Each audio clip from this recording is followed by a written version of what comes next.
آپ دیکھ رہے ہیں امیر شریعت صاحب حضرت مولانا سید محمد ولی صاحب رحمانی رحمۃ اللہ علیہ کا جب انتقال ہوا 3 اپریل کو، تو کہیں اردو کی تحریک کے لیے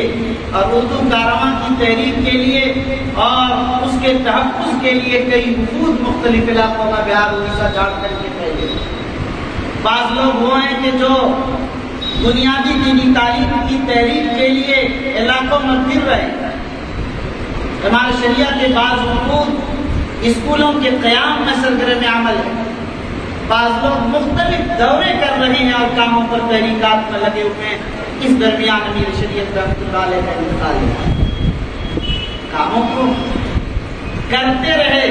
اور کرتے کرتے اس دنیا سے چلے گئے اسی پردے سے۔ منگیر سے نکلے 2 مہینے ہو گئے لیکن منگیر واپس نہیں ہوئے، اسی درمیان سفر میں پٹنے میں انتقال ہوا۔ کام اس طرح ہوتا ہے، جتنے عمرائے شریعت آئے اللہ تعالیٰ نے سین عمرہ ان کے ذمہ داروں کو بڑا اخلاص عطا کیا، مضبوط ٹیم عطا کی ہمارے شریعت، اور باصلاحیت افراد عطا کیے جس کی بنیاد پر عمارت کا ایک کام ہے۔ حضرت امیر شریعت رحمۃ اللہ علیہ چاہ رہے تھے کہ ہمارے شریعہ دفتر، ہمارے شریعہ بلواری شریف پٹنے کا نام ہے۔ وہ ایک پیغام لے کر نکلے تھے نقبہ کے تربیتی اجلاس کے نام پر کہ میں چاہتا ہوں کہ عمارت کا جو حلقہ ہے بہار اڑیسہ جھارکھنڈ، اس کے ہر گاؤں میں نقبہ کی ترتیب بنے اور صدر سیکریٹری ضلع پیمانے پر اور بلاک سطح پر تیار ہو، جس کا اثر یہ ہوگا کہ نقبہ جڑ جائے، آبادی جڑ جائے، گاؤں کا گاؤں جڑے گا اور اس سے ہمارے شریعہ کی مضبوطی آئے گی۔ ابھی کچھ اضلاع میں کام ہوا تھا، ابھی بڑا کام باقی تھا۔ دعا فرمائیں کہ اللہ تعالیٰ اس سلسلے کو جاری رکھے اور حضرت رحمۃ اللہ علیہ کے جو عزائم اور منصوبے تھے ان سب کی تکمیل کی ہم سب کو توفیق نصیب فرمائے۔ میرے بزرگوں، بات اصل یہ ہے کہ حضرت امیر شریعت رحمۃ اللہ علیہ ایسے وقت میں چلے گئے جس وقت میں ملت کو ان کی ضرورت تھی، ملک کو ان کی ضرورت تھی، بہار اڑیسہ جھارکھنڈ میں شدت سے ان کی ضرورت کا احساس کیا جا رہا ہے۔ لیکن ظاہر ہے جانا ہر ایک کو ہے اور وقت مقدر ہے، اس لیے وہ ساری ذمہ داریاں ہمارے اور آپ کے کاندھوں پر آتی ہیں کہ ہمیں ان ذمہ داریوں کو مضبوطی کے ساتھ انجام دینا ہے۔ وہ ایک خطوط دے گئے، وہ نقوش دے گئے، راہ عمل دے گئے، کام کے طریقے دے گئے کہ اگر سی اے کا مسئلہ ہو، این آر سی کا مسئلہ ہو، طلاق ثلاثہ کا مسئلہ ہو، ہمیں کس طرح حکومت سے منوانا ہے، ہمیں کس طریقے سے کام کرانا ہے، ملت کے لیے ہمیں کیسی قربانیاں اور کیسا ایثار پیش کرنا ہے، وہ سارا ہم نے عمل لے لیا۔ ہمارے لیے کام کرنا آسان ہے۔ یاد رکھیے کہ آج عمارت شریعہ نے 100 سال پورا کر لیا اور عمارت کے بزرگوں میں جو خدمات انجام دی ہیں وہ ناقابل فراموش ہے، اور عمارت شریعہ نے جو اپنا مقام بنایا وہ بھی لائق تحسین ہی نہیں بلکہ لائق تقلید ہے۔ لیکن منزل پر آدمی نہیں پہنچ پاتا، آدمی جب بھی جاتا ہے کام ادھورا چھوڑ کر جاتا ہے۔ کام کو کرتے رہنا اور بڑھتے چلے جانا ہے، اور جتنا کریں گے لگے گا کہ ابھی اور کام بہت کم ہے۔ کیا معاشرے کو ضرورت نہیں کی کہ معاشرہ مدینہ منورہ جیسا معاشرہ ہمارا بن جائے؟ ہمارے شریعہ کے اصلاح معاشرہ شعبے کی یہ بھی ذمہ داری ہے۔ کیا ہمارا معاشرہ مدینہ منورہ جیسا معاشرہ بن گیا یا اس سے بہت دور بہت دور بہت دور ہے؟ کیا اصلاح معاشرہ کی کوششوں کی ضرورت نہیں ہے؟ کیا اس ملک میں مسلمانوں کے جان و مال کا تحفظ دستوری طریقے پر یقینی ہو چکا؟ نہیں ہے۔ اگر نہیں ہوا تو کیا ہمیں اس کے لیے آگے بڑھنا اور آگے بڑھانے کے لیے لائے عمل تیار کرنا اور اس کے لیے منظم منصوبہ بندی کے ساتھ تیاری کرنے کی ضرورت ہے؟ اگر ہے ضرورت تو ہمیں بیٹھ کر لائے عمل بنانا پڑے گا اس کے لیے۔ کیا ہماری ذمہ داری یہ نہیں ہے کہ ہمارے سماج کا ہر طبقہ غریب ہو یا امیر، ان کا بچہ ان کی بچی ہر شخص تعلیم یافتہ ہو، وہ دینی تعلیم سے بھی آراستہ ہو، عصری تعلیم سے بھی آراستہ ہو۔ کیا ہماری آبادی میں ہر بچہ دینی اور عصری تعلیم سے آراستہ ہے؟ اگر نہیں ہے اور یقیناً نہیں ہے تو ظاہر ہے کہ ابھی ہم پیچھے ہیں، ہماری منزل بہت آگے ہے۔ اس کے لیے ہمیں بڑی کوششیں کرنے کی ضرورت ہے۔ ہمیں یہ دیکھنا کہ کیا ہم لڑکیوں کی تعلیم کے لیے جو الگ سے انتظام کرنا ہے، ہم نے اسکولوں میں الگ سے نظام بنایا،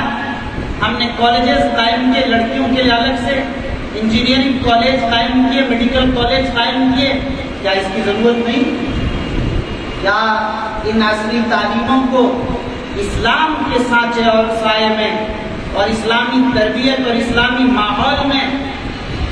ان تعلیمات کے حصول کی ضرورت نہیں؟ کیا اس کا انتظام امت کے اہل ثروت اور امت کے اہل خیر اور امت کے ذمہ داروں کی ذمہ داری ہے یا نہیں؟ اگر ہے اور یقیناً ہے تو کیا سر جوڑ کر بیٹھنے اور کام کرنے کی اس پر ضرورت نہیں ہے؟ آپ یہ بتائیے کہ کیا آپ بیمار ہو جائیں گے تو آپ یہاں سے پٹنہ اور پٹنہ سے دلی اور بمبئی اور بنگلور علاج کے لیے چلے جائیں گے اور آپ کے لیے سب کچھ اسباب مہیا ہیں؟ کیا سماج کے ہر طبقے کی صورتحال ہے؟ کیا شخص اس طرح علاج کرنے پر اپنی صحت پر قادر ہے؟ نہیں ہے تو کیا ان کے لیے ہاسپٹلوں کی ضرورت نہیں؟ ان کے لیے ہاسپٹلوں کی ضرورت ہے۔ کیا سستا سے سستا، آسان سے آسان علاج کی ضرورت ہے؟ کیا ڈاکٹروں نے لوٹ مار نہیں کر رکھی؟ کیا ڈاکٹروں نے ڈکیتی نہیں کر رکھی ہے؟ جو صورتحال ہے ان کی فیسوں کی کیا صورتحال ہے اور دوا علاج غریب کے اختیار سے پار ہو چکا ہے۔ ایسے وقت میں ضرورت یہ ہے، حضرت امیر شریعت رحمۃ اللہ علیہ نے اعلان کیا تھا ہر ضلع میں ایک CBSE اسکول ہو جو اسلامی طرز پر قائم ہے۔ سہرسہ میں بھی اس کا قیام عمل میں آنا چاہیے اور اس کے لیے زمین مہیا ہو تو انشاءاللہ یہ کام آگے بڑھے گا۔ ہاسپٹل ہونا چاہیے کم از کم جہاں پر آسانی سے سستا علاج کیا جا سکے۔ ابھی میں نے ذکر کیا کہ کم از کم ہاسپٹل نہیں تو فوری طور پر سر دست اولین ترجیحی بنیاد پر جو دارالقضا ہیں، دارالقضا کی بلڈنگ میں ہی اگر 1-2 کمرے میں مل جائیں تو OPD کے طور پر کچھ غریبوں کے لیے ابتدائی علاج کا نظام تو بن جائے کم از کم۔ یہاں سے تو شروع کر سکتے ہیں۔ میں نے اس 7 سالہ کے موقع پر یہ خواہش ظاہر کی تھی کہ 67 دارالقضا ہیں بہار، اڑیسہ، جھارکھنڈ میں پھیلے ہوئے بھارت کے، جہاں ان کی اپنی بلڈنگ ہے، کم از کم وہاں 1-2 کمرے اگر اس کے لیے مختص کر دیں اور وہاں کے ان ڈاکٹروں کو جو ترجیحی بنیاد پر اور ملت کے لیے اپنا وقت دے سکتے ہو 1-2 گھنٹے کا مختلف ڈاکٹروں کے ذریعہ ان اسباب کو آسانی کے ساتھ کیا جا سکتا ہے۔ ان کاموں کو کم از کم یہ کام شروع کیا جائے۔ میں سمجھتا ہوں 2-4 مہینے میں اگر 40 دارالقضا ہیں تو یہ سب سارے کے سارے میں قائم ہو سکتے تو بڑی آسانی کے ساتھ ان میدانوں میں۔ لیکن یہ تو ہماری شریعت ہے اور آپ کو کرنا ہے اس سے مل جل کر۔ لیکن میں تمام اہل ثروت اور تمام مخیرین حضرات سے اور تمام ان حضرات سے جو خود تو مخیر نہیں ہیں لیکن ان کے پاس یہ طاقت ہے، ان کی زبان میں ان کے اسباب و وسائل ہیں، وہ اختیار کر سکتے ہیں، انہیں اپنا اسکول قائم کرنا چاہیے، انہیں اپنے پیسوں کو رخ دینا چاہیے کہ وہ ہاسپٹل قائم کریں، صحت کے میدان میں بھی آگے بڑھیں۔ بہرحال ان چیزوں کی بنیادی طور پر ضرورت ہے اور شدید ترین ضرورت ہے اس وقت۔ یہاں آپ کے دارالقضا ہے لیکن اس کے لیے اپنی کوئی مستقل عمارت نہیں ہے۔ میں حافظ ممتاز صاحب رحمانی سے عرض کروں گا کہ بڑے متحرک و فعال ہیں اور ہمارے شریعہ کے یہاں ذمہ داروں میں خود ہمارے محترم مولانا عبدالصمد صاحب رحمانی ہیں اور ڈاکٹر ابوالکلام صاحب وغیرہ سب لوگوں سے یہاں بھی اگر ضرورت ہے اور سمری بختیار پور کے تمام ذمہ داران سے کہ دارالقضا کہ اگر اپنی زمین ہو جائے اور وہاں اس میں ایک سسٹم کے ساتھ باضابطہ ہو تو میں سمجھتا ہوں کہ یہ بہت اہم کام ہوگا اور ہماری شریعہ کا ایک باضابطہ دفتر عمل میں آ جائے گا تو اس سے تحریک میں بھی آسانی ہوگی، کاموں میں بھی آسانی ہوگی، پھر ہم وہاں منظم کر سکتے ہیں کہ جو یہاں بیوگان ہیں جن کو امداد کی ضرورت ہے علاج کے تعلق سے یا نکاح کے تعلق سے یا اور کسی بھی طریقے کی امداد کی ضرورت ہے وہ اس کی نشاندہی کر سکتے ہیں اور آسانی کے ساتھ ہمارے شریعہ سے ان کی امداد کا نظام بنایا جا سکتا ہے۔ جو بھی غریب ہیں، یتیم ہیں، اپنی اپنی جگہ پر ضرورت مند ہیں، مستحق ہیں، ایسے لوگوں کی نشاندہی کی جانی چاہیے۔ ہمارا شریعہ ایسے لوگوں کی امداد کے لیے ہر وقت سرگرم ہے۔ تو بہرحال اس موقع پر مجھے صرف ایک پیغام آپ حضرات کو دینا ہے کہ دیکھیے ہم جو کام کر رہے ہیں وہ بہت خوب ہے، اللہ تعالیٰ سے دعا کرتے ہیں اللہ ہمارے کاموں کو قبول فرمائے، اور آپ حضرات کو مبارکباد بھی پیش کرتے ہیں کہ آپ حضرات سمری بختیار پور کے مسلمان بہت متحرک ہیں، انقلابی ہیں، ہر موقع پر آپ کا انقلاب نظر آتا ہے، کبھی شاہین باغ کی شکل میں مولانا شاہ نواز بدر صاحب اتنے فوٹوز اور اتنی تشکیل اور ایسی تحریک، ایسا انقلاب پورے ملک کو دکھایا، ایسا لگتا تھا کہ دہلی کے بعد بہار کی راجدھانی سمری بختیار پور اور شاہین باغ کی شکل کو، تو بہرحال ایک انقلابی تحریک کی ضرورت ہے۔ اس شاہین باغ نے بہار میں کتنے شاہین باغ بنا دیے، ایک موقع پر نہیں۔ امت جب تک زندہ ہے، امت میں زندگی ہونی چاہیے، اس میں تمازت ہونی چاہیے، اس میں گرمی ہونی چاہیے، اور ملت اسلامیہ کے لیے ہر وقت بکھلنے کے لیے انہیں تیار رہنا چاہیے، پھر کام۔ آج بھی آپ دیکھ رہے ہیں کہ اس ملک میں موب لنچنگ کی صورتحال بنی، ابھی 4-5 دن پہلے عربیہ میں ہوا، اس سے ابھی ایک ہفتے کے اندر 4-5 موب لنچنگ ہو گئی۔ ظاہر ہے ان علاقوں میں بھی جہاں مسلم اکثریت کے علاقے ہیں، ایسی صورتحال میں بڑی حکمت عملی کے ساتھ، مصلحت کے ساتھ ہمیں باوقار طریقے پر اپنے آپ کو تعلیم سے، تحریک سے، اپنے آپ کو باشعور افراد کے ساتھ، بصیرت کے ساتھ، اور اپنے آپ کو ہر طرح سے بیدار رہ کر غفلت کی چادر پھینک کر ہمیں ایک باشعور شہری کی طرح اپنا وقت گزارنا چاہیے، اور ایک ذمہ دار کی حیثیت سے ہم بھی مسئول ہیں، ہمارے بارے میں بھی کل قیامت میں ہم سے پوچھا جائے گا تم نے اپنی ذمہ داری پوری کیا نہیں۔ جماعتیں اور تنظیمیں اپنا کام کرتی ہیں، کرتی رہیں، تنظیم کا صدر، تنظیم کا ضلعی صدر سیکریٹری یا بلاک کا صدر سیکریٹری یا نقیب یا دیگر حضرات جو کام کر رہے ہیں وہ تو کر ہی رہے ہیں، لیکن ہر شخص ذمہ دار ہے، آپ میں سے ہر شخص ہمارے شریعہ ہے، ہر شخص ہمارے شریعہ اور اس کا ذمہ دار ہے۔ اسی معیار اور سوچ کے ساتھ ہمیں مزید آگے بڑھنے کی ضرورت ہے، ہمیں مزید بہت کچھ کرنے کی ضرورت ہے، ان میدانوں میں ہمیں قدم بڑھانا ہے انشاءاللہ۔ یاد رکھیے امام شریعہ کا 100 سال پورا ہو گیا، مگر اگلے 100 سال کے لیے کیا اہداف ہیں، اگلے 100 سال کے لیے کیا عزائم ہیں، اگلے 100 سال کے لیے کیا منصوبے ہیں، کیا چاہتے ہیں؟ آج 2021 میں آپ جس پوزیشن پر ہیں، آپ کیا چاہتے ہیں کہ آپ جب 2121 میں ہوں اس وقت کی صورتحال کیسی ہونی چاہیے؟ آپ اپنی قوم کو کیسا دیکھنا چاہتے ہیں، ملت کو کہاں دیکھنا چاہتے ہیں، عمارت کو کس پوزیشن پر دیکھنا چاہتے ہیں؟ ہمارے شریعہ اس مقام پر پہنچنا چاہیے کہ لوگ کہے کہ ہمارے شریعہ ہمارا قابل افتخار ادارہ ہے، ہمارا شریعہ ہمارا قابل اعزاز ادارہ ہے، ہمارے شریعہ کے ایک اشارے پر، ان کی ایک آواز پر ہر مسلمان اپنے آپ کو لگانے کے لیے اور لبیک کی صدا دینے کے لیے تیار رہے، اس مقام پر پہنچنا چاہیے۔ ہمارا شریعہ تعلیم کے میدان میں، صحت کے میدان میں، اصلاح کے میدان میں، ملی اور سماجی سیاسی خدمات کے میدان میں اس مقام پر پہنچ جائے کہ لوگ کہیں کہ ماشاءاللہ یہ ہے کام کر رہے ہیں۔ ایسے وقت میں ہمارے شریعہ کے 100-150 افراد، ہمارے شریعہ کے قضات، ہمارے شریعہ کے ذمہ داران ظاہر اس کام کو مکمل نہیں کر سکتے۔ اس میں ضرورت ہے ہم تمام ملت کے افراد کی، جب سب مل کر اس کام کو آگے بڑھائیں گے تو انشاءاللہ العزیز یہ کام آگے بڑھے گا۔ ہمیں ضرورت ہے کہ جو ڈاکٹرز ہیں ان کی بھی ضرورت ہے کہ ہمارے شریعہ کو اس کا تعاون حاصل ہو،